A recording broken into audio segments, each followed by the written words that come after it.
समस्तं पुराणे निरतं करुणामयं नमामि चिन्मयं देवं सद्गुरुं ब्रह्मविद्वरं सद्गुरुं ब्रह्मविद्वरम्। महाभारत में ये कथा है कि युद्ध के लिए कुछ ही दिन बाकी है। भगवान कृष्ण ने कोशिश किया युद्ध न हो, खुद दूध बन करके भी गए। दुर्योधन तो अपमान तो किया, उनको बंदी बनाना चाहा। फिर उसके बाद तय हुआ कि युद्ध अवश्यंभावी है। शकुनी ने एक दांव खेला ऐसी बीच में, दुर्योधन तुमको जाना चाहिए कृष्ण के पास, और वो निष्पक्ष होता है, इसलिए तुम उनको अगर युद्ध कौरव पक्ष में ले आओगे, युद्ध सुनिश्चित। दुर्योधन गया। भगवान कृष्ण अंतर्यामी है, जानते हैं अभी आने वाला है। भगवान सोए हुए हैं, पीत वस्त्र ओढ़ करके भगवान सोए। ये आकर के कहां बैठ रहे? पैर के पास बैठ गया, ये सिर के पास बैठ गया। अब भगवान जानते हैं ये सिर के ऊपर पास बैठा है। उसके बाद युधिष्ठिर के भी मन में आया कि अर्जुन, तुम्हारे और कृष्ण का जो संबंध है वो बड़ा अटूट है, क्यों ना तुम उनको बुलाओ हमारे तरफ से। तो अर्जुन आया, देखा कि दुर्योधन पहले से बैठा हुआ है सिर के पास, वो बैठ गए पैर के पास। अब भगवान लेटे हुए हैं, जानते हैं पहले आया है दुर्योधन, बाद में आया अर्जुन। सिर के पास बैठा हुआ है दुर्योधन, पैर के पास बैठा हुआ है अर्जुन। जब उठे, किसको पहले देखा? अर्जुन। अरे अर्जुन, तुम आए हो? तो तुरंत पीछे से कह रहा है, वासुदेव पहले से ही मैं आया हूं। तो कहते अच्छा, उठ गए। अब थोड़ा सा फिल्म स्टाइल में देखो, भगवान ने जो ये जो डोर कटन होता होगा ना, तो वहां पर खींचा होगा, और मध्याह्न का समय है, रेस्ट ले रहे थे खाने के बाद, उनका क्लास 4 बजे शुरू नहीं हुआ है, खोले सूरज किरण पड़ रहा है, और कहा कि मैंने तो पहले देखा अर्जुन को, हालांकि दुर्योधन पहले आया है, मैं स्वीकार करता हूं। भवान अभिगतः पूर्वम, ये मूल भारत महाभारत का श्लोक है। भवान माने उनको कह रहे हैं, दुर्योधन को। भवान अभिगतः, यू हैव कम, अभिगतः पूर्वम अत्र मे नास्ति संशयः, बिल्कुल संशय नहीं, देयर इज नो डाउट। दृष्टस्तु प्रथमम राजन, हे राजन, मगर मैंने दृष्टस्तु, मैंने देखा, प्रथमम मया पार्थो धनंजय, मैंने पार्थ धनंजय को देखा पहले। तत्र पूर्वाभिगमनात् पूर्वम चापस्य दर्शनात् सहायम उभयोरेव करिष्यामि सुयोधन। सुयोधन ऐसे करते हैं, जो पहले आया है उनके लिए भी, और जिसको पहले मैंने देखा है उनके लिए भी, दोनों के लिए दो कुश में रख रहा हूं। सहायम उभयोरवि, मैं दोनों को सहाय कर रहा हूं। क्या? प्रवारणम तो बालानाम पूर्वम कार्यमिति श्रुति है, तस्मात् प्रवारणम पूर्वम अरह पार्थो धनंजय। सुनो, ये कहा जाता है किसी को कुछ देना है, छोटे को पहले दिया जाता है, ये सीखना चाहिए। हम लोग बड़े को दे देते पहले, तो कहते पहले छोटे को दिया जाता है ना। तो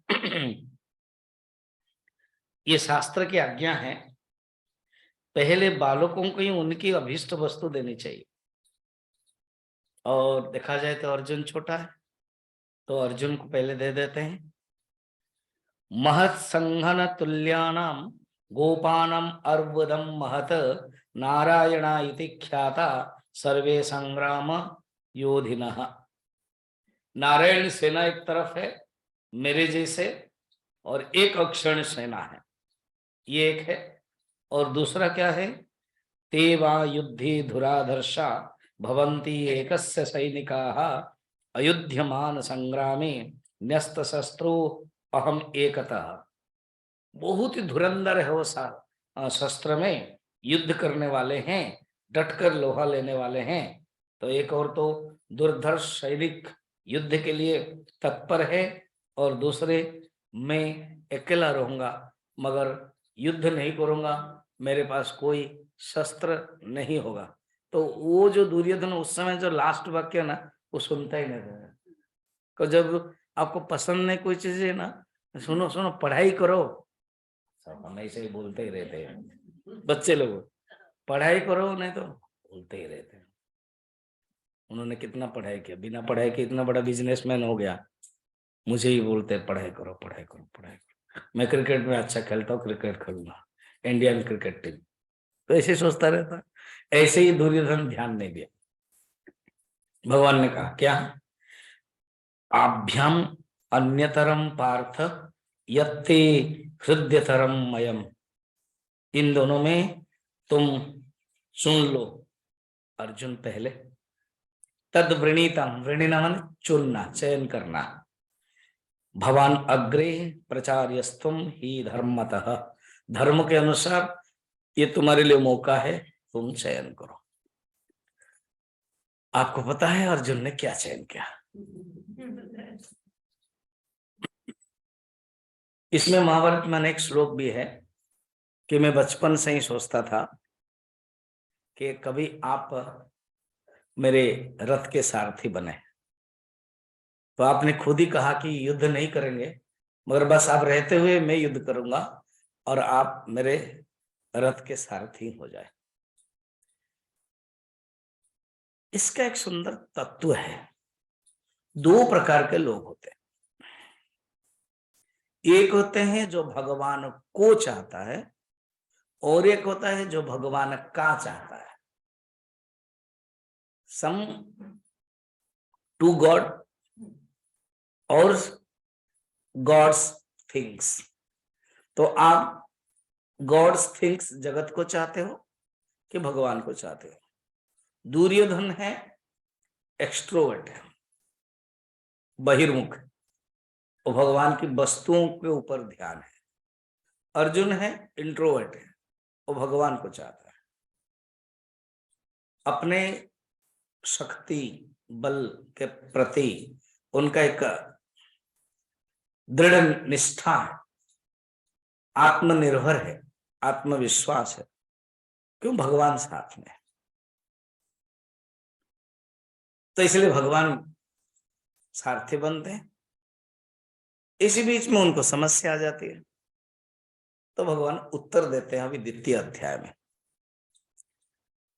कल हम गीता के एक श्लोक से लेकर के 10वां श्लोक तक देखा था, उसका सारांश। इसमें संजय का एक दो श्लोक है जहां अर्जुन कुछ बोल नहीं रहे, संजय बोल रहे हैं।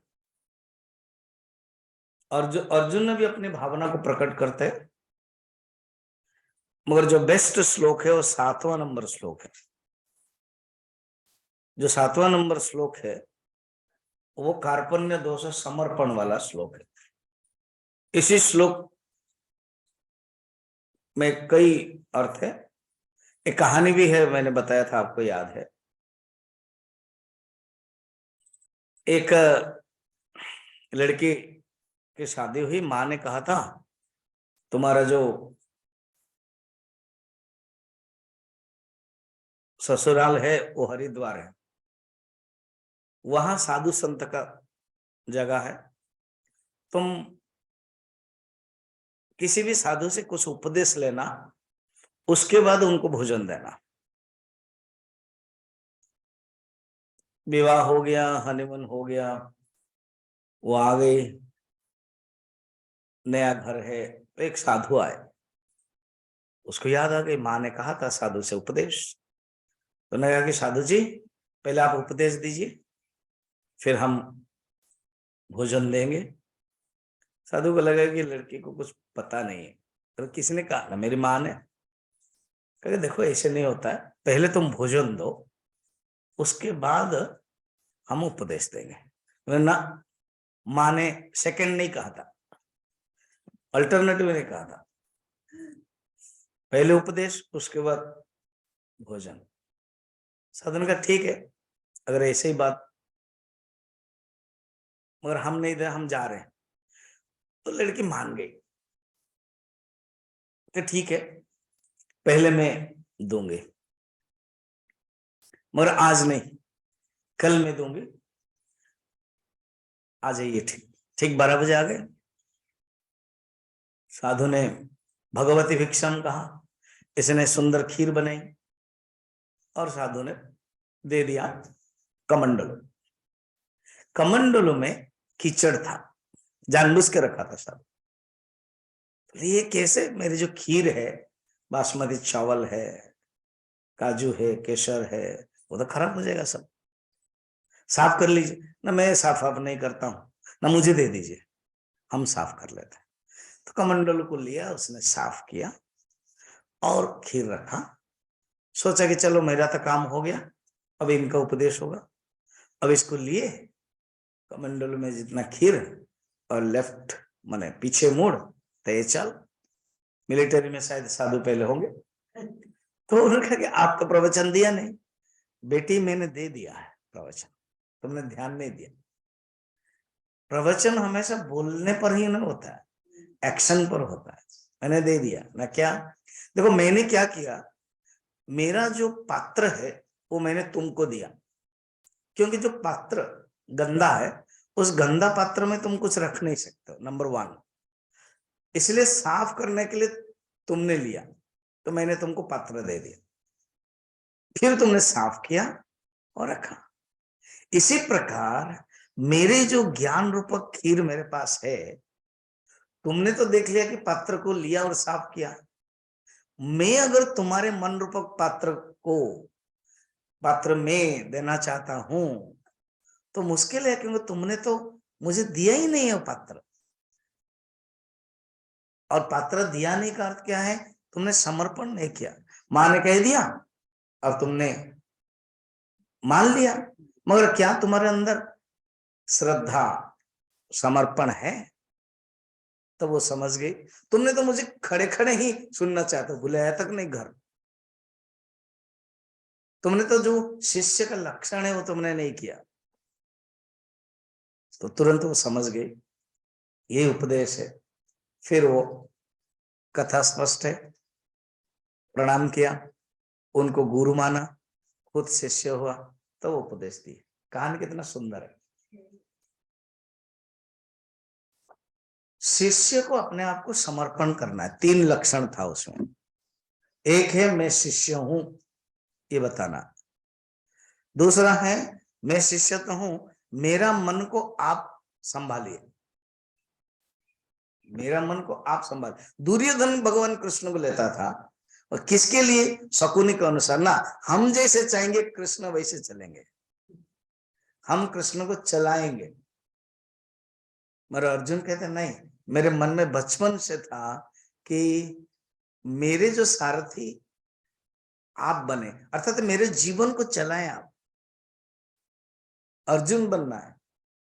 जिसने अपने आप को उस दिन अर्जुन बन गए, जैसे मैंने कहानी प्रथम अध्याय में कहा था, वो गीता के 14 जो अध्याय श्लोक है, तथा श्वेते है युक्ते महती चंदन स्थितो माधव पांडवश्चैव शंख दद्मो पृथक पृथक, उसी को ही पढ़ के चुप रह जाता था।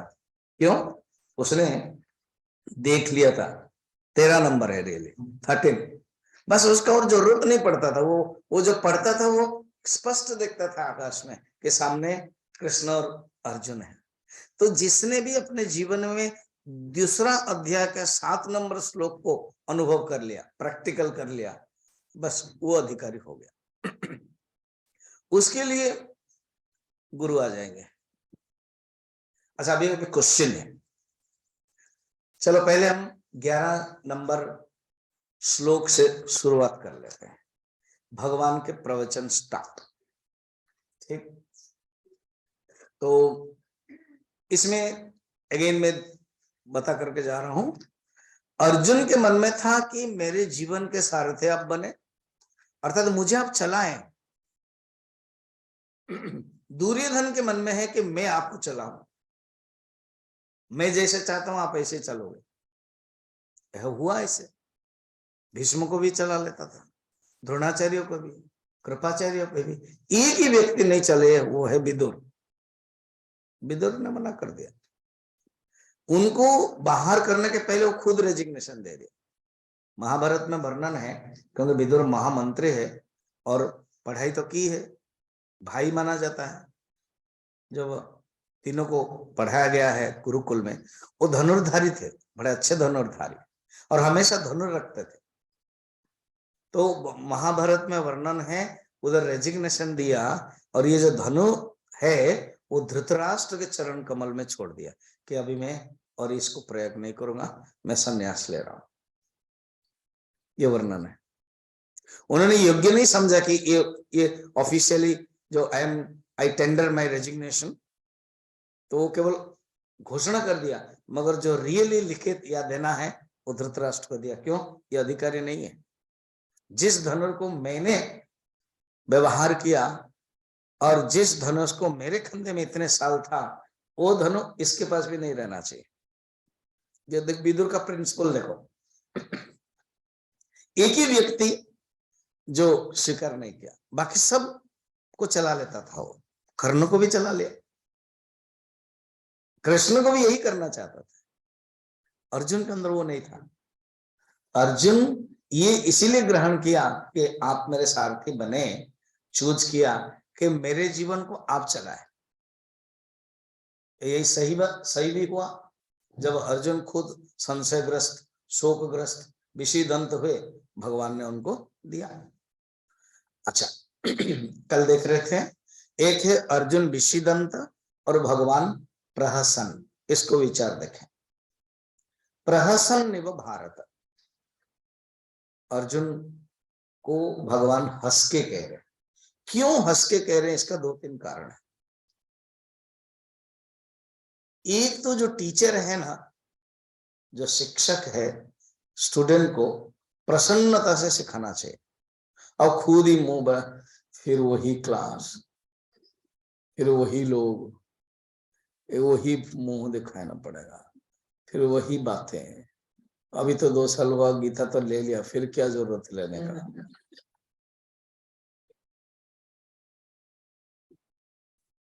फिर वो टीचर भी ऐसे होगा और स्टूडेंट भी ऐसे होगा। तो टीचर को खुशी से कहना चाहिए, प्रहसन। द्वितीय, अर्जुन ने जो समस्या समझ के रखा है ना, उसने अपने बहुत समस्या समझ लिया। भगवान कहते हैं वो समस्या नहीं है। जैसे कहते हैं ना, अरे तुम्हारा जो नौकरी है, तुम्हारा जो समस्या है, हम अपना टेबल पर रखते हैं। टेबल पर रखते हैं माने नथिंग। कहते हैं कम डिस्कस ऑन द टेबल, ये एक इंग्लिश में मुहावरा है। Let us discuss on the table, अर्थात क्या है? दांव में लगाओ। भगवान कहते हैं कुछ है ही नहीं, तुम अपने आप को जो समस्या समझ रहे हो वो समस्या ही नहीं है, इसलिए भगवान हंस रहे हैं। फर्स्ट। सेकंड है, थर्ड हो गया, फर्स्ट हो गया क्या? फर्स्ट हो गया, हाँ, नहीं तो बोलोगे आप जानो, आप ही बताया। फर्स्ट क्या हो गया? खुशी से बताना, ये शिक्षक का लक्षण। सेकंड क्या है? वो समस्या ही नहीं, तुम अपने आप को बहुत समस्या समझ रहे हो। You are really identified with समस्या। You think that you have समस्या, रियली यू हैव नो समस्या, यू आर द समस्या। यही अर्थ है, कुछ है ही नहीं समस्या। व्यवहार में भी देखना, कोई एक पॉइंट पकड़ते हैं, उस पॉइंट में हम जकड़ जाते हैं। भगवान कहते हैं है ही नहीं कुछ, उसको सोचो ही मत ज्यादा। इसलिए थर्ड पॉइंट, जो तुम समस्या समझ रहे हो ना, इसका समाधान बहुत इजी है, यही कहना है थर्ड। इसलिए भगवान हंसते हैं, इजी है, it is not so big that it can not solve, बहुत इजी है, इसलिए भगवान हंसते हैं। बाएं हाथ का खेल कहते हैं, चुटकिले में समाधान हो जाएगा, इसलिए भगवान हंसते हैं। कितना हुआ? चौथा है, तुम्हें युद्ध करने आए और किसमें तुम आगे हो, इसलिए भगवान हंसते हैं। तुम 13 साल तक यही कर, बचपन से यही तुम्हारा है, ऑल इन सडन तुम अभी विषम स्थितम, भगवान इसलिए हंस रहे हैं। क्षुद्रम हृदय दुर्बल्यम तक्त तिष्ठ परम तप, हैमरिंग करते हैं और इसमें हंसते हैं कि देखो क्या है। युद्ध करने वाले को अब बोलते मैं युद्ध नहीं करूंगा, जैसे परीक्षार्थी यूपीएससी एग्जाम देने के लिए इतना पढ़ाई की और बस क्वेश्चन पेपर आता है तो कहते नहीं मैं कर नहीं पाऊंगा। ट्रेनिंग लेते हैं, कारगिल हो या कहीं कश्मीर हो, बस हम नहीं रह पाएंगे। अरे उसी के लिए तो तुमने तय किया कि मैं मिलिट्री में जाऊंगा। हमारे ब्रह्मचारी कोर्स में सिद्धवड़ी आते, इतना क्लास है, हमने तो कभी सोचा नहीं था 6 क्लास। फिर हमारे कॉलेज में तो नहीं होता था, कॉलेज में 5 पीरियड में 5 टीचर, यहाँ 1 टीचर 5 क्लास। मैं आचार्य था ना, बोले तुम्हारा क्या प्रॉब्लम है, क्या प्रॉब्लम है, 1 ही टीचर और 5 क्लास, तो हमेशा आपको देखूं, नहीं देखना नहीं चाहता हूं। उतना नहीं बोला, मैं थोड़ा जोड़ दिया। 1-2 सेकंड में निकल गया। 2002 की बात कर रहा हूं। क्या क्या हो गया, आपने मुंडन करा दिया। वो कहाँ लिखा हुआ था मुंडन करने के लिए? अरे बाबा, बात भी सही, इंटरव्यू में मैंने बताया नहीं था कि तेरा मुंडन होगा। बोले नहीं, मैं यंग लड़का है, 20 साल का लड़का है, उसको अच्छा नहीं लग रहा, कोई लड़की देखेगा तो हालत क्या होगी मेरी। नेक्स्ट डे वो निकल गया, बोला भी नहीं मुझे, मतलब वो लड़का चला गया। जस्ट आया था तो 1-2 दिन पहले मुंडन कर दिया, बस निकल गया। सोचो तो। और हम चाहते थे कि बढ़िया मुंडन हो, सो दैट तेल की भी कमी हो जाएगी, साबुन की भी जरूरत नहीं पड़ेगी, कंघी की भी जरूरत नहीं पड़ेगी। सोचो, वो धारणा अलग अलग का आया, क्योंकि जैसे एमबीए कोर्स है, ये भी एक कोर्स है, उसमें नौकरी मिलेगी। चिन्मय मिशन में 300 सेंटर से एक सेंटर के इंचार्ज सीईओ बने हुए, वो धारणा बना क्या है। इसीलिए भगवान हंसते हैं, किसके लिए आए थे और किसके लिए तुम कर रहे हो। 3-4 पॉइंट्स है, ठीक है। प्रहसन निगो भारत। अच्छा, ऑल प्रॉब्लम्स का मूल कारण है अज्ञान, इसलिए भगवान अपना जो उपदेश देते हैं इसमें कहते हैं, श्री भगवान उवाच असत्यानन्न शोचस्तम प्रज्ञावादाश्च भाषसे गतासो न गतासुश्च नानुशोचन्ते पंडिताः। कथनी और करनी में भेद रखो, ज्ञान का पहला पाठ, ऐसे समझो। भगवान कहते हैं ज्ञान का पहला पाठ है तुम्हारे ही वक्तव्य, तुम्हारे ही कन्वर्सेशन, तुम्हारे ही जो थॉट्स, एक्सप्रेशन ऑफ थॉट्स को लेकर के मैं ये कहना चाहता हूं, तुम्हारे कथनी और करनी में फर्क हो गया। अर्जुन कहते कैसे? तुम पंडित जैसा बात कर रहे हो, प्रज्ञावादाश्च भाषसे, तुम पंडित जैसा बात कर रहे हो, ये हो गया कथनी। मगर तुम दुखी हो रहे हो, ये हो गया करनी। कथनी और करने में फर्क है। पंडित जैसा बात कर रहे हो, असोच्यान शोचस्तम, असोच्यान मने जिसको तुम शोक करने योग्य नहीं है, असोच्य, असोच्य, जैसे अशोक, शोक, अशोक, तो जिसको तुम शोक करना नहीं चाहिए, जो शोक करना योग्य नहीं है, उसके ऊपर तुम शोक कर रहे हो। असोच्यान सोचस्तम, प्रज्ञावादाश्च भाषसे। तुम पंडित जैसा बात कर रहे हो, तो तुरंत प्रश्न, फिर पंडित कौन है? अर्जुन ऐसे बोलेंगे ना, पंडित नेक्स्ट चरण, नेक्स्ट श्लोक में, मैंने नेक्स्ट स्टांजा में, पंडित उसको कहते हैं गतासुन अगतासुंश्च न अनुशोचन्ते पंडिता। पंडित उसको कहते हैं जो शोक नहीं करते। किसके लिए? गतासुन जो चले गए, अगतासुन जो नहीं गए। असु माने प्राण, असु माने प्राण, जिनके प्राण चले गए, इसका अर्थ क्या है? जो मर गए। अगतासुन जिनके प्राण, हम लोग क्या है? अगतासुन।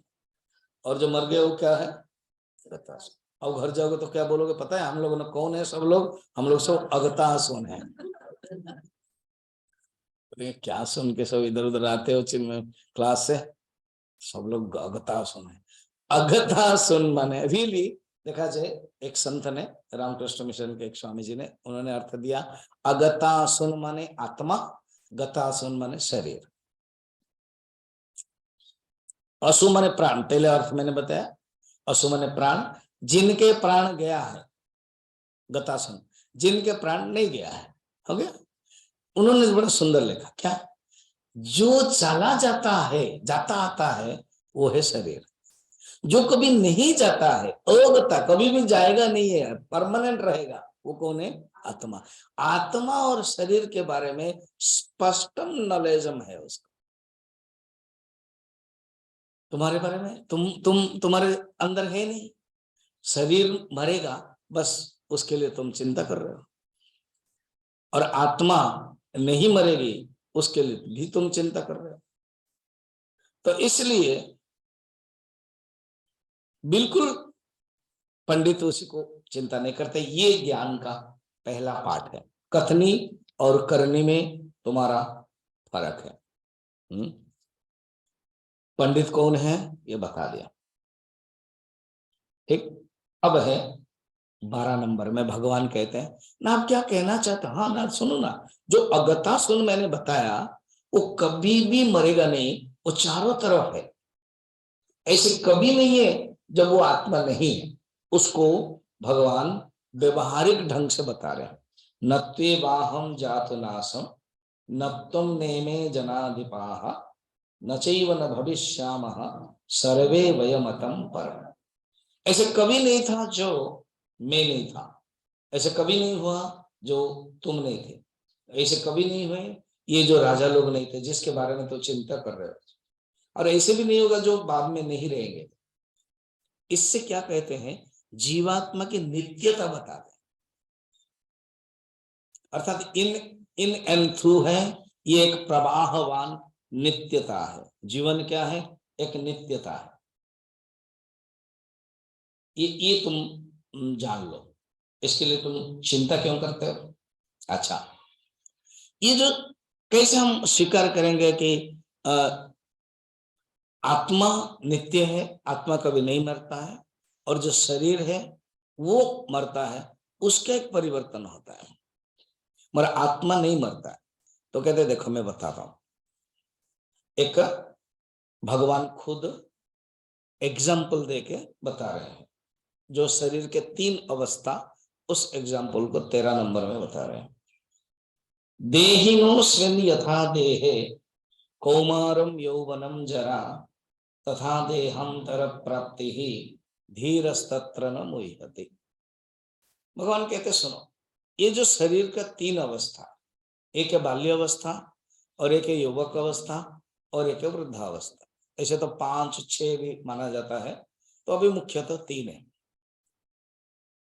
जब बालक अवस्था में वो कहता है कि मैं बालक हूं, मैं बालक हूं, मैं आत्मा का हिस्सा, और जो बालक है वो शरीर का हिस्सा, मैं बालक हूं।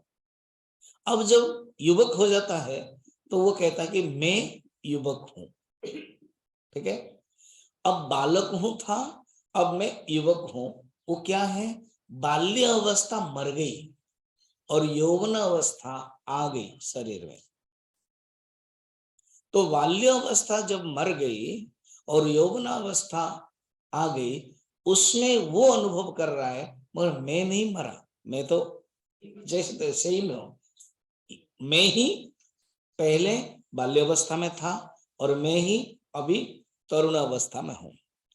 तो ये देखो, दो अवस्था में दो चीजें हैं। एक है एक अवस्था मरी तो दूसरी अवस्था आई। ये नहीं कि बच्चा भी है और तरुण भी है। हाँ, वो हो सकता है। शरीर तरुण हो गया, मन बच्चा है, मन बच्चा है जी, ऐसे कुछ है ना। हाँ, क्या रे? हाँ, अच्छा अच्छा, दिल तो बच्चा है जी। ओके, दिल तो बच्चा है जी, वो हो सकता, मन बच्चा हो सकता है। काम भी देखो, एक होता है बचपना और एक होता है बाल सुलभ, childish, childlike. We should be childlike, not childish, है ना। क्या चाइल्डिश बात करते हैं। कभी मीटिंग में जाओ, अगर कोई कुछ बोल देगा तो हंसेंगे। क्यों हंसे? चाइल्डिश बात है। इस समय सीरियस में भी कोई एक हो गया तो चाइल्डिश बातें बोलते हैं। तो चाइल्ड लाइक होना चाहिए। बालकवत, बालवत भज गोविंदम में है।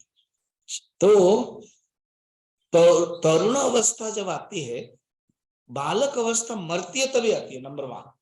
नंबर 2 क्या है? ये जो मैं हूं, जो आत्मा है, वो कभी नहीं मरता है। उसमें भी मैं था और अभी भी मैं हूं। ये सेकंड पॉइंट। थर्ड है, क्या ये मैं दो है कि मैं एक है?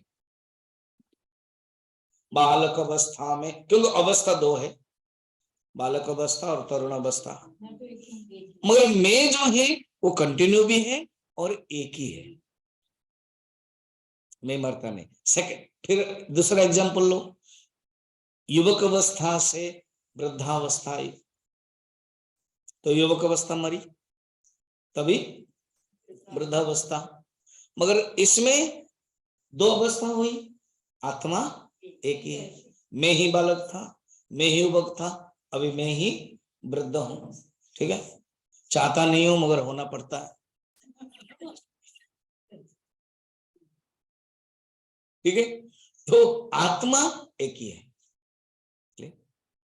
फिर भगवान ने सेकंड चरण कहते हैं, सुनो सुनो, इसी प्रकार ये जो शरीर को छोड़ता है, दूसरा शरीर को लेता है, आत्मा भी एक ही है। तुरंत पकड़ता है कलाई अर्जुन, किसका? कृष्ण। कहते एक मिनट, एक मिनट, यहां पर एक ही शरीर में 3 अवस्था है, इसीलिए इसके इनंत्र उसको बोलते हैं सातत्य, आत्मा के अनुभव होता है। मगर आप जो एग्जाम्पल दे रहे हो वो एक शरीर को छोड़ने के बाद दूसरे शरीर को पकड़ता, उसमें हम कैसे जाने कि आत्मा एक ही है? भगवान कहते देखो, पहले तो ये 3 अवस्था शरीर का तुझे समझ में आ गया ना। नहा, सिद्धांत वही है, शरीर के अवस्था परिवर्तन होते हुए भी आत्मा सातत्य एक ही है। इसी प्रकार यहाँ शरीर के अवस्था परिवर्तन हुआ, यहाँ शरीर परिवर्तन हुआ, मगर जो आत्मा के सातत्य वो एक ही है, ये समझना है। और इसका प्रमाण ये है कि हम पूर्व जन्म को याद करते। नहीं नहीं नहीं, सबको तो याद नहीं रहती, सबको याद नहीं रहती है, मगर कहीं कहीं स्पेशल तो याद रहती है, उसको जाति स्मर कहते हैं। और हम जो अपना प्राप्त करते हैं इस जन्म में, पूर्व जन्म के कारण प्राप्त कर लेते हैं। कोई परिश्रम करता है उसको नहीं मिलता, कोई परिश्रम नहीं करता उसको मिल जाता है। कोई, जैसे कल एग्जाम्पल में देखे हैं, किसी सास बहू बहुत ही सुंदर रहते हैं, सास कहती ये मेरी बहू नहीं है, ये मेरी बेटी है, अनुभव की बात है। और जो सास बेटी है, बहू है, वो बहू बोलती है ये मेरी सास नहीं है, ये मेरी और सास कहते पता नहीं पूर्व जन्म में मैंने क्या किया था, ये आ गई डायन और यहाँ बैठ गई है ना। तो क्या सब पूर्व जन्म में, इसी से पता चलता है कि आत्मा एक ही है। फॉरवर्ड जो क्या बोलते हैं उसका ब्रॉड फॉरवर्ड होता है अकाउंट्स भाषा में। अभी मार्च महीना में होता है, मार्च 31 इतना है, फिर वो नेक्स्ट 2023 अप्रैल से ब्रॉड फॉरवर्ड हो जाएगा। तो ऐसे ही हमारा जीवन है। इसलिए आत्मा एक है, तुम किसके लिए दुखी हो रहे हो? ये ज्ञान का दूसरा पाठ है। जैसे वो एक उपनिषद गंगा में है, तो वो कुछ बता रहे थे कि ज्ञान का पाठ अगर हो गया तो मैं जाऊं माघ माघ के सीरियल में, उसका जो नौकर था ना, तो नौकर को ज्ञान का तीसरा पाठ है कि बीच में बात ना करें, बिल्कुल नहीं। क्योंकि भगवान कहते देखो, ये जो तुम्हारा जो मेथड है ये ज्ञान, इसलिए ट्रांसफर नॉलेज ट्रांसफॉर्म्स लाइफ, भगवान नॉलेज देते हैं, ठीक है, और भगवान कृष्णा ट्रीटमेंट देते हैं, यही कृष्णा ट्रीटमेंट है। फिर the get rid of your sorrows, ये सरोज से मुक्त होने का क्या उपाय है? ओनली ज्ञान प्राप्ति, ज्ञान साधना, solutions of all your problem, ज्ञान। कौन सा ज्ञान? आत्मज्ञान। तो भगवान आगे बताएंगे, अभी मैं कर रहा हूं, अभी है समय। तो भगवान कहते हैं सुनो, ये मैंने तुझे ज्ञान के बारे में, आत्म तत्व जो नित्यत्व है, इस इन इन श्लोक में, अभी जो दो तीन श्लोक में आत्मा के सातत्य, आत्मा की कंटिन्यूस पना, कंटिन्यूटी, ये बताया। उसी को ही डेफिनेशन के रूप में आगे बताएंगे। ये अभी आत्मा के सातत्य, कंटिन्यूटी एग्जाम्पल देकर के बता दिया शरीर का, उसी को डेफिनेशन के रूप में उसका जो शब्द है, वो शब्द जो कॉइन करेंगे शास्त्र का, वो आगे के श्लोक में। अब कहते हैं ऐसे जो पुरुष है, उसको धीर माना जाता है, पहले बताया। उसको धीर धीर कहते हैं, जो शरीर मरने पर भी दुखी नहीं होते हैं, जो शरीर मरने पर भी दुखी नहीं होते हैं, और वो जानते हैं आत्मा तस्य देहांतर प्राप्ति ही धीर सत्र होते, 13 नंबर में। अब है ये धीर की स्थिति कब आएगी? तो कहते देखो, धीर की स्थिति तब आएगी तुम्हारे अंदर एक सहन शक्ति होनी चाहिए। ये जो जगत है ये आना जाना लगेगा, ये जो शरीर है ये आना जाना लगेगा, तुम्हें सहन करना चाहिए। तो 2 श्लोक में सिखाते हैं कैसे सहन करना। मात्रा स्पर्शास्तु कौन्तेय शीतोष्ण सुख दुखदाः आगमा पायिनो नित्याः तान् तितिक्षस्व भारत। अभी ये 2 श्लोक में ना, ये वाला और नेक्स्ट वाला 15 में, पहले इसको समझे। कहते हैं ये जो शरीर नष्ट होने वाला है, ये आने जाना है, इसको कैसे हम डील करें? तो ये तो चला जा रहा है, भाग रहा है। जैसे आप नदी के पास बैठो, एक पकड़ने के लिए चाहते हो, वो तो भाग जा रहा है, पकड़ नहीं पा रहे। तो कहते देखो, वो अगर जा रहा है तो जाने दो, even this will pass away. मात्रा स्पर्शास्तु कौन्तेय शीतोष्ण सुख दुखदाः, ये जो द्वंद है, शीत उष्ण 6 प्रकार के द्वंद याद होगा आपको। तो ये जो द्वंद है, ये मात्रा और स्पर्श, मात्रा माने क्या है? विषय, इंद्रिय, और स्पर्श माने विषय। तो इंद्रिय और विषय से जो संबंध होता है, इसी से ही ये सुख दुख होता है, ये शीतोष्ण होता है। इसको सहन करना ही, ये आएगा जाएगा। आगमा पायनो, आगमा आना, अपायनो जाना, तंतितिक्षस्व भारत। जब ऐसे कर लोगे, वो ही धीर, उसको कभी दुख नहीं होगा। 15 नंबर में, यम ही न व्यथयन्ते पुरुषम पुरुषर्षभ सुख दुख सम सुख दुख धीरम सोमृतत्वाय कल्पते। इसको भगवान ने कहा है, ये जो द्वंद है इसको सहन कर लो। अर्जुन ने कहा कि भगवान आपने बड़ा सुंदर शैली में, भगवान ने देखना कैसे कहा, थोड़ा सा समझो उसको। कैसे? भगवान पहले कहते हैं तुम्हें कथनी और करनी में फर्क तुम्हारा हो गया। ज्ञान का जो पहला पाठ है, तुम कथनी और करनी में ध्यान रखो। एंड तुम ज्ञानी जैसा बात कर रहे हो, मगर तुम ज्ञानी नहीं हो। ज्ञानी कौन होता है? जो आत्मा और जो शरीर, उसके बारे में चिंता नहीं करते, आत्मा के बारे में चिंता नहीं करते। क्यों? आत्मा कभी मरेगी नहीं तो फिर चिंता करना क्या। मगर जो शरीर है वो शरीर के बारे में भी चिंता नहीं करते, क्यों? ये परमानेंट रहेगा ही नहीं तो फिर चिंता क्यों करना। ठीक, अभी उन्होंने चॉइस कर लिया शरीर के बारे में। तो वो जो शरीर है ये क्या है? ये आगमा नित्या। 14 नंबर में, 15 नंबर में कहा ऐसे जो व्यक्ति है वो कभी जब जान लिया, सहन कर लिया, ये उनको ये दुख नहीं देता। इतना कह के थोड़ा सा पॉज लिया भगवान ने, ऐसे सोचो पॉज लिया। अर्जुन ने पूछा फिर आत्मा कौन है? ये जो अगतासुन आपने बताया था 11 नंबर में, और जो ये आत्मा कभी नष्ट नहीं होती है, वो है कौन ना? उसको कहते हैं शास्त्र में, उसका एक नाम है, उसका एक परिभाषा है, वो मैं बता रहा हूं। प्रसिद्ध श्लोक है 16 नंबर। नासतो विद्यते भावः ना भावो विद्यते सतः उभयोरपि दृष्टवन्तः स्तनयो तत्वदर्शिवी। जानो, सत उसी को कहते हैं जिसके कभी अभाव नहीं होता है। इसलिए इस आत्मा जो सत्य है वो अभाव ही नहीं होगा, कभी मरेगा नहीं। जिस भीष्म के बारे में तुम डर रहे हो, जिस द्रोणाचार्य के बारे में तुम डर रहे हो, तुम उनको क्या सोच रहे हो? क्या सोच के मुझे बोल रहे हो कि ये मर जाएंगे? तुम शरीर सोच के बोल रहे हो। अच्छा, तुम नहीं बोलोगे तो भी मरेंगे नहीं क्या? तुम उनके लिए दुखी भी नहीं होगे तो भी एक मरेंगे नहीं क्या? तो मरेंगे ही। अगर तुम उनके आत्मा के सोच रहे हो तो फिर तो आत्मा की परिभाषा सुनो, जो शास्त्र में बताया, उपनिषद में बताया।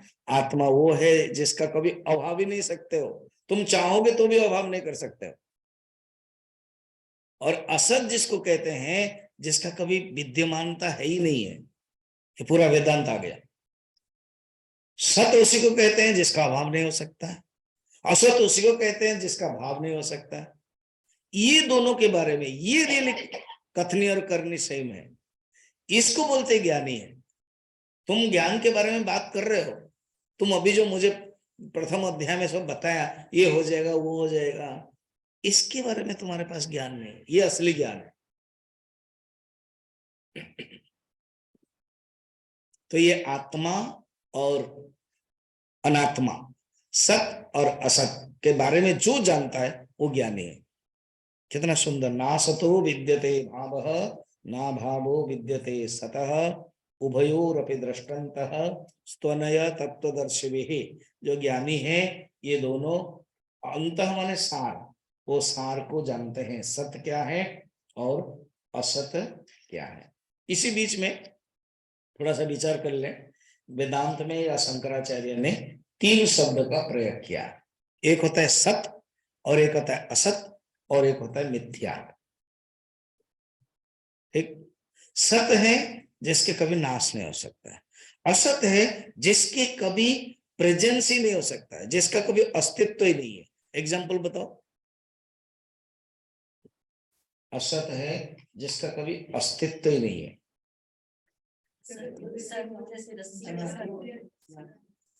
रस्सी में सांप, और वो दिखाई देता है ना अज्ञान काल में, ऐसे अज्ञान काल में भी दिखाई नहीं देगा।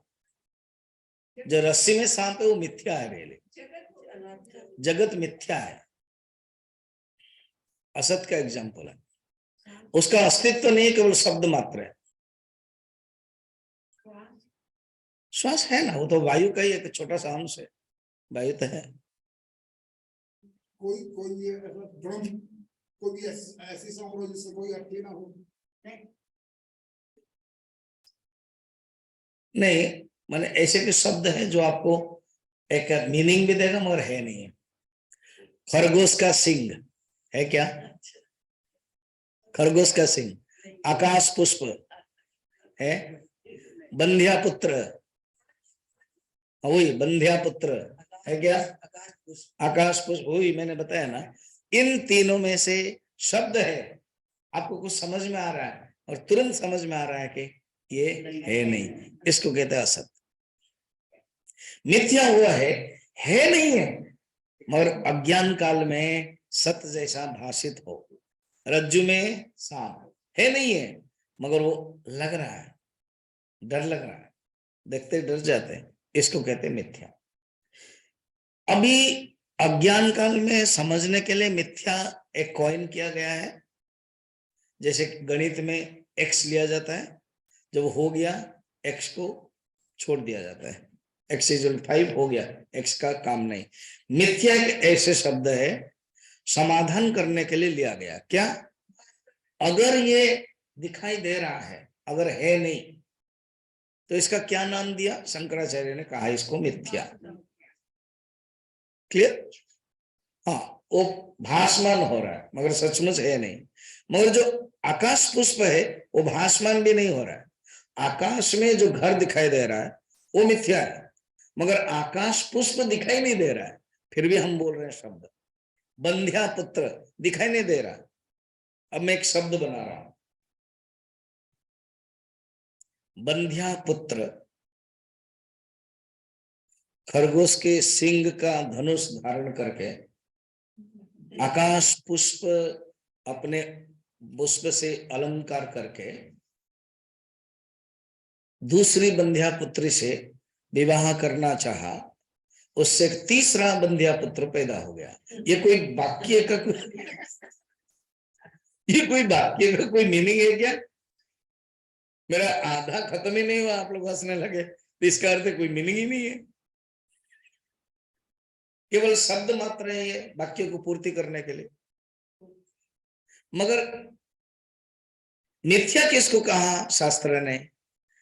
विशेष करके शंकराचार्य ने जोर दिया, इसलिए वैष्णव संप्रदाय के लोग इनको, हमारे शंकराचार्य को मिथ्यावादी बोलते थे। उनको जो आरोपण किया गलत, मिथ्यावादी वो नहीं है, उन्होंने जगत को मिथ्या कहा और उनको ही बोल दिया कि तुम मिथ्यावादी हो। मिथ्यावादी माने कौन? जो मिथ्या बोलते हैं, और रियली शंकराचार्य ही सत्य कहा है। उनका कहना है आकाश पुष्प, खरगोश सिंह, बंध्या पुत्र जैसा ये जगत नहीं है। ये जगत तुम्हें हैरान करता है, ये जगत तुम्हें प्रभाव करता है, ये जगत तुम्हें विषिदंतम करा देता है। आकाश पुष्प में तुम्हें दुख नहीं देगा, असत तुम्हें दुख नहीं देता है, मगर जो दुख देता है उसका नाम है मिथ्या। फॉर द टाइम बिंग पकड़ लो, मैंने असत जो प्रभाव करता है, असत प्लस प्रभाव, असत जो दुख देता है, असत जिसके कारण दुख का आरोपण कर दिया, उसको कहते हैं मिथ्या। अब रेगिस्तान है, रेगिस्तान में जो पानी है ये असत नहीं है, ये क्या है? मिथ्या है, क्योंकि पानी दिखाई दे रहा है। फिर कहते सुनो, जब ज्ञान हो जाता है वो मिथ्या असत बन जाता है, क्योंकि सचमुच मिथ्या भी कोई है नहीं, दो ही चीज है, या तो सत या तो असत। समझ में आया? समझने के लिए मिथ्या को तीसरा एक वर्ड लिया गया है, तुम विचार करो, मंथन करो। जब तुमने समझ गया कि मिथ्या है, जैसे भी रस्सी में अज्ञान के समय अंधेरा है, सांप दिखाई दिया, डरने लगे, लाइट ऑन हो गया, तो फिर वो जो सांप दिखाई देता वो कहां गया? है ही नहीं था, क्योंकि वो असत है। मगर जब डर लग रहा है तो वो सत लग रहा था, और जब समझ में आया तो मिथ्या है। तो मिथ्या बाद में असत बन जाता है, केवल समझने के लिए ये वाग लिया गया है मिथ्या। तो इसलिए यहां पर भगवान ने डायरेक्ट शब्द बताया, ना असतो विद्यते भावः ना भावो विद्यते सतः उभयोरपि दृष्टन्तः त्वनय तत्त्वदर्शिभिः। भगवान कहते हैं, अर्जुन कहते हैं ये जो सत्य है, ये सत्य को और क्या क्या नाम कहा जाता है ना? सुनो, अविनाशी तो तद विद्धि, विद्धि माने जानो, इसको अविनाशी जानो। अविनाशी तो तद विद्धि ये न सर्वमिदं ततम, ये व्याप्त है, ततम माने व्याप्त है, चारों तरफ यही व्याप्त है। और विनाशम अव्ययस्यास्य न कश्चित कर्तुम अर्हति, अर्थात कोई भी इस अव्यय का विनाश नहीं कर सकता है। सत उसी को कहते हैं जो अभाव नहीं है, पहले बताया। अविनाश उसी को कहते हैं जो कभी नष्ट नहीं होता है और दूसरा भी नष्ट नहीं कर सकता है। ये जानो। फिर इसी को ही आगे कहते हैं 18 नंबर श्लोक में,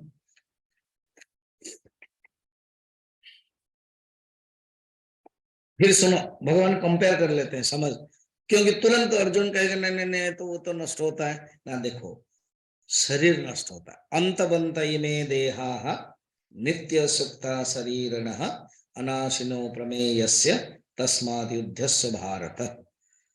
भगवान ने सोचा कि मैं एक पार्ट बता दिया, the knowledge transforms life, the आत्मा ज्ञान ही असली समाधान है। तब भगवान का पर्पस तो था, क्योंकि तुम युद्ध क्यों नहीं कर रहे बताओ? तुम सोच रहे हो मैं मरूंगा, चार चीजें, मैं मरूंगा, वो मरेंगे, और मैं मारूंगा, ये सब शरीर से कनेक्टेड है बेटा, आत्मा का नहीं है। अंत बंत में देहा, ये जो देह है ये मरने वाला है। नित्य से युक्ता शरीरिण, शरीरिण माने शरीरी, जो शरीर में रहता है वो शरीरी। ये जो ब्रह्म सूत्र ना उसको बोलते हैं शारीरिक सूत्र, तो ब्रह्म का नाम है शारीरिक, शरीर के अंदर जो रहता है, जो आत्मा है वो कभी नष्ट नहीं होता है। क्यों? अनाशिन, नाश नहीं होता, अप्रमेय, ये तो उसको माप नहीं सकते हो। तस्माद् युद्धस्व भारत। तो और सुनो, तुम्हारे मन में ये जो शरीर माने जो मरने वाले हैं, ये जो धारणा है उसको दो श्लोक में कट करा देते हैं। और ये दो श्लोक सोचा, अर्जुन जो भी है थोड़ा सा ट्रेडिशनल वाला है। अर्जुन ट्रेडिशन माने क्या? परंपरा को मानता है। ट्रेडिशन माने क्या है? शास्त्र को मानता है। तो भगवान ने सोचा कि शायद मेरा तर्क इसको तुरंत, अभी क्योंकि मुझे तो फ्रेंड समझता है, अभी अभी दूसरा अध्याय के 7 नंबर में श्लोक में कहा कि नहीं आप मेरे गुरु हैं, मैं शिष्य हूं। उसके पहले तो मुझे फ्रेंड ही समझता रहता है, तो इसलिए शायद उसके मन में घुसेगा नहीं, तो क्यों न मैं डायरेक्ट कठोपनिषद के श्लोक को ले आऊं, श्रुति को ले आऊं। तो जब मैं कठोपनिषद बोलूंगा उसको अच्छा लगेगा। तो भगवान क्या करते हैं, दोनों श्लोक उपनिषद से उद्धरण करते हैं, और वो है कठोपनिषद के श्लोक है। यएनं वेत्ति हंतारम, य माने जो माने अर्जुन के लिए तुम, एनम माने इनको, आत्मा को। देखा जाए डायरेक्ट एप्लीकेशन किया जाए तो इसी भीष्म को, इस द्रोणाचार्य को, इनको जो तुम मारने के लिए बोल रहे हो ना, वो सब आत्मा, ये एनम वेत्ति हंतारम। इनको अगर तुम सोच रहे हो कि आत्मा को हंता मानते हो, माने तुम, हंता मान तुम, अभी तुम मारने वाले तुम समझते हो, वो भी गलत है। और जो इन लोगों के लिए हत मानते हो, वही बताया था ना, मैं मरूंगा, मैं मारूंगा, वो मरेंगे, ऐसे यहां पर अर्थ है। अगर मानते हो, दोनों ही नहीं जानते, क्योंकि आत्मा ना कभी मरता है और आत्मा ना कभी मारता है। संस्कृत में आत्मा पुल्लिंग है, हिंदी में आत्मा स्त्रीलिंग है। आत्मा कभी मरती है ना, आत्मा कभी, इसलिए आप देखना, भटकती आत्मा। रेलवे स्टेशन में अगर ट्रेन में वो पढ़ोगे ना, सच में भटकती आत्मा, तो लगेगा कि जैसे ट्रेन चल रहा है और आ गई है। और ये जो सीरियल शब्द देता है ना, सब सीरियल में शब्द देता है, और सब आत्मा को व्हाइट साड़ी ही पहना देते हैं। तो आत्मा ना मरती है और ना मारती है। सेकंड श्लोक बताते हैं फिर कौन मरता है। आत्मा तो न जायते, प्रसिद्ध श्लोक है ये, प्रसिद्ध, न जायते म्रियते वा कदाचित, नायं भूत्वा न भविता न भूयः, अजो नित्यः शाश्वतोऽयं पुराणः, न हन्यते हन्यमाने शरीरे। ये आत्मा का लक्षण है। छह जो शरीर का जो छह विकार है ना, इसका बड़ा सुंदर विचार कर सकते हो। छह विकार है, अस्ति, जायते, वर्धते, विपरिणमते, अपक्ष्यते, विनश्यते। इसका अर्थ क्या है? शरीर है वो कहीं रहता है, तो एक रूप लेता है, रहता है। अस्थि रहता है, माँ के गर्भ में रहता है, वो पहले नहीं था, फिर बाद में आता है, धीरे और रज संयोग से वो बनता है। गर्भोपनिषद में, भागवत में, अन्य में बताया कैसे बनता है। पहले 40 दिन में खून का बुदबुद होता है, फिर उसके बाद एक बेर फल जैसा होता है, फिर बढ़ता है, फिर 2-3 महीना में मांस पिंडुला होता है, फिर 4-5 महीना में सब अंश आते हैं, फिर उसके अंदर जीव न्यास होता है, फिर 8वां 9 में पूर्णांग होता है, फिर फिर आ जाता है, जन्म लेता है, इसको कहते हैं शरीर का अस्थि। फिर जन्म होता है, अस्थि जायते, जन्म हो जाता है, अस्थि जायते। फिर जब जन्म होता है फिर बढ़ता है। फिर जन्म जो था तो कितना पाउंड बताया था आप लोगों ने? 15 पाउंड। और डॉक्टर जी कितना पाउंड होता है जब जन्म होता है बच्चा? हाँ, 7-8 पाउंड। मैं थोड़ा मोटा करा दिया, 15 पाउंड बता दिया। हाँ, बहुत मोटा कर दिया, डबल करा दिया। अच्छा, ये दोनों का आदत है ना, जानते हैं सब। तो 7 पाउंड। अच्छा, 7 पाउंड होता है। और जब बड़ा हो जाता है तो 70 पाउंड क्या है, उसका डबल होता है, 140 पाउंड, है ना। एक था, एक बहुत मोटा था, और वो जो क्या बोलते हैं, जो वेइंग मशीन है, हाँ, वेइंग मशीन में खड़ा रहा, उसमें तुरंत लिखा 1 at a टाइम। उसने वेइंग मशीन जाना कि 2-2 लोग खड़े हैं, इसलिए लिखा है उसने 1 at a टाइम। तो ये जो शरीर है ये जायते, जन्म होता है, फिर वर्धते, बढ़ता है, अस्थि जायते वर्धते, विपरिणमते, चेंज होता है, मॉडिफिकेशन होता है, अपक्षयते, क्षय होता है, डिके होता है, और विनश्यते, नष्ट होता है। ये नहीं होता है आत्मा में, न जायते न म्रियते कदाचित नायम भविता न भूयः। ये सब 6 विकार को नकारते हैं, 6 विकार को नेगेट करते हैं। फिर ये क्या है? अजः, नित्यः, शाश्वतः, पुराणः, न हन्यते हन्यमाने शरीर। शरीर मरने पर भी यह आत्मा कभी नहीं मरती है। ये है आत्मज्ञान। तो प्रॉब्लम अज्ञान है और इसका सॉल्यूशन आत्मज्ञान है। ओम पूर्णमदः पूर्णमिदं पूर्णात् पूर्णमुदच्यते